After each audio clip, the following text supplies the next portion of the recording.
सोचिए, एक ऐसा इंसान जिसके पास ना कोई सेना थी, ना कोई राजपाट, कोई पॉलिटिकल पावर भी नहीं, लेकिन उसकी बातों में इतनी ताकत थी कि सदियों बाद भी समाज को हिलाकर रख देती हैं। उनकी ताकत, आप जानते हैं, किलों या जीती हुई लड़ाइयों से नहीं आती थी। वो कोई राजा महाराजा तो थे नहीं। उनकी विरासत किसी पत्थर पर नहीं, बल्कि सीधे लोगों के दिलों और दिमाग पर लिखी गई। और हाँ, वो किसी धर्म के बड़े पद पर भी नहीं थे। न कोई पंडित, न कोई मौलवी, ऐसी कोई ऑफिशियल उपाधि नहीं थी उनके पास। वो तो सत्ता के गलियारों से मीलों दूर आम लोगों के बीच से उठी एक आवाज थे। और सच कहूं तो यही बात सबसे ज्यादा हैरान करती है ना? बिना किसी ट्रेडिशनल पावर के आज 600 साल बाद भी उनके शब्द उतने ही तीखे, उतने ही रेलेवेंट हैं। वो आज भी हमें थोड़ा अनकंफर्टेबल करते हैं और हिम्मत देते हैं कि हम बने बनाई सोच पर सवाल उठाएं। तो फिर सवाल यही है कि आखिर कौन थे ये कबीर? चलिए आज इसी पहेली को परत दर परत खोलने की कोशिश करते हैं। तो कबीर को समझने के लिए चलिए थोड़ा टाइम में पीछे चलते हैं। 15वीं सदी के भारत में ये भक्ति आंदोलन का दौर था। मतलब एक ऐसी आध्यात्मिक लहर चल रही थी जिसने पूरे देश को हिला दिया था। इस दौर के संतों ने धर्म के ठेकेदारों को सीधी चुनौती दी और कहा कि भाई, भगवान तक पहुंचने के लिए किसी बीच वाले की कोई जरूरत नहीं है।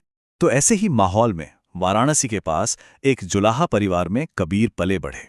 और सबसे दिलचस्प बात जानते हैं क्या है? वो किसी भी धार्मिक खेमे में फिट नहीं होते थे, ना पंडित ना मौलवी। और शायद इसी वजह से उन्हें वो आज़ादी मिली कि वो हिंदू और इस्लाम दोनों की रस्मों और ढोंग पर बिना डरे सवाल उठा सकें। और यहीं से कबीर के विचारों की असली क्रांति की शुरुआत होती है। उन्होंने एक बहुत सीधा सा सवाल पूछा, क्या भगवान सिर्फ मंदिर या मस्जिद जैसी कुछ खास इमारतों में ही रहते हैं? कबीर ने इन बाहरी रीति रिवाजों को सिरे से खारिज कर दिया। उनका कहना था कि सच ना तो मंदिर की मूर्तियों में है, ना मस्जिद की अजान में, और ना ही सिर्फ किताबों के पन्नों में। असली खोज तो अंदर की है, अपने भीतर। इसे उन्होंने अनुभव कहा। मतलब भगवान से आपका रिश्ता एकदम पर्सनल है, कोई पब्लिक डिस्प्ले नहीं। उनकी पूरी फिलॉसफी का जो सेंटर पॉइंट था वो था निर्गुण भक्ति। अब इसका मतलब क्या है? इसका मतलब है एक ऐसे ईश्वर को मानना जिसका कोई रूप नहीं, कोई रंग नहीं, कोई गुण नहीं। वो ईश्वर जिसे आप किसी मूर्ति में कैद नहीं कर सकते, किसी एक नाम में बांध नहीं सकते। वो तो हर जगह है, हर कण में है। और ये सोच देखिए, इस एक लाइन में कितनी खूबसूरती से आ जाती है। जरा सोचिए, उस जमाने में जब धर्म के नाम पर दीवारें खड़ी हो रही थीं, तब कबीर कह रहे थे कि राम और अल्लाह एक ही सच्चाई के बस अलग अलग नाम हैं। नाम बदल जाते हैं पर सच नहीं बदलता। ये अपने आप में एक बहुत ही रेवोल्यूशनरी आइडिया था उस वक्त के लिए। अच्छा, अब अगर भगवान एक है और हर इंसान के अंदर है, तो फिर इंसानों के बीच ये भेदभाव कैसा? कबीर के ये आध्यात्मिक विचार आप देखेंगे सीधे सीधे उस वक्त के सोशल सिस्टम पर हमला करते थे, खासकर कास्ट सिस्टम पर। देखिए, उस समाज में किसी इंसान की वैल्यू उसके जन्म से तय होती थी। आपकी जाति ही आपकी पहचान थी, आपका फ्यूचर थी। लेकिन कबीर ने इस पूरे सिस्टम को ही पलट कर रख दिया। उन्होंने कहा, नहीं, इंसान की पहचान उसके जन्म से नहीं, बल्कि उसके काम से, उसके कैरेक्टर से, उसकी सोच से होती है।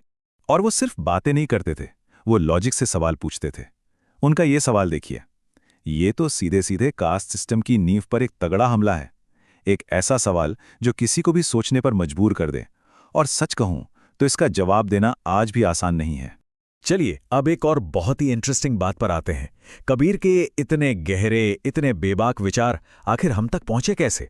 यहां एक बहुत ही चौंकाने वाली सच्चाई सामने आती है। जी हां, आपने सही पढ़ा। माना जाता है कि कबीर पढ़े लिखे नहीं थे। उन्होंने अपने हाथ से कभी एक शब्द भी कागज पर नहीं लिखा। तो सवाल ये है कि फिर ये हजारों दोहे ये आए कहां से? कबीर की विरासत असल में एक ओरल ट्रेडिशन है। मतलब वो बोलते थे, गाते थे और लोग उन्हें सुनते थे, याद कर लेते थे और फिर दूसरों तक पहुंचाते थे। उनकी कविताएं लोगों की जुबान पर जिंदा रहीं, एक पीढ़ी से दूसरी पीढ़ी तक चलती रहीं और फिर सदियों बाद जाकर उन्हें लिखा गया। आज उनकी कई बातें हमें मुख्य तौर पर कुछ बड़ी किताबों में मिलती हैं, जैसे कि कबीर बीजक, जो कबीर पंथ को मानने वालों के लिए बहुत पवित्र है। फिर है कबीर ग्रंथावली। और आपको जानकर शायद हैरानी हो, सिखों के पवित्र ग्रंथ गुरु ग्रंथ साहिब में भी उनके कई पद पूरे सम्मान के साथ शामिल किए गए। तो अब आते हैं सबसे बड़े सवाल पर। 600 साल पुरानी ये बातें आज के ज़माने में क्या मायने रखती हैं? क्या कबीर आज भी रेलेवेंट है? जब हम आज अपने आसपास देखते हैं, धर्म के नाम पर नफरत, पहचान की राजनीति जो हमें लगातार बांट रही है, और सच से ज्यादा सिर्फ अपनी अपनी राय का शोर, तो ऐसा लगता है कि कबीर आज पहले से कहीं ज्यादा जरूरी हो गए हैं। कबीर हमें यही याद दिलाते हैं कि सच किसी दिखावे या शोर शराबे में नहीं है। वो तो एक शांत और गहरा अनुभव है, और उसे पाने के लिए हमें कहीं बाहर नहीं बल्कि अपने अंदर झांकने की जरूरत है। कबीर हमें कोई रेडीमेड जवाब नहीं देते, वो हमारे सामने एक सवाल, एक चुनौती छोड़कर जाते हैं कि शोर से भरी इस दुनिया में जहां हर कोई बस बोल रहा है और सुन कोई नहीं रहा, उस अंदर के गहरे सच को कैसे ढूंढा जाए। ये सवाल उन्होंने 600 साल पहले पूछा था, और ये सवाल आज भी हम सबके सामने जस का तस खड़ा है।